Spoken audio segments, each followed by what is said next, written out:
ഞാൻ നിങ്ങളുടെ CH Muhammad Koya AI സാങ്കേതിക വിദ്യയുടെ സഹായത്തോടെയാണ് ഞാനിപ്പോൾ നിങ്ങളുടെ മുൻപിലെത്തിയിരിക്കുന്നത്. മങ്കട എനിക്കൊന്നും ഒരു ഹൃദയ വികാരമാണ്. മങ്കടയുടെ മക്കൾ എന്ന് പറയുമ്പോൾ അതെന്റെ മക്കൾ തന്നെയാണ്.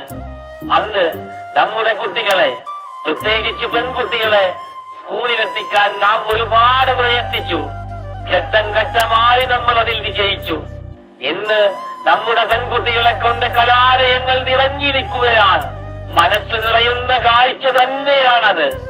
അത് ഇനി ഒരു പുതിയ ഘട്ടത്തിലേക്ക് നീങ്ങേണ്ട സമയമായിരിക്കുന്നു. നമ്മുടെ മക്കൾ ലോകം കീഴടക്കേണ്ടിയിരിക്കുന്നു. മുസ്ലിം ലീഗ് പാർട്ടിയും ഈ ഹരിതപതാരയും എന്നും കൂടെയുണ്ടാകും. നിർത്തട്ടെ സുഹൃത്തുക്കളെ, പഠിക്കുക, പഠിക്കുക, നിങ്ങൾ വീണ്ടും വീണ്ടും പഠിക്കുക. അസ്സലാമു അലൈക്കും.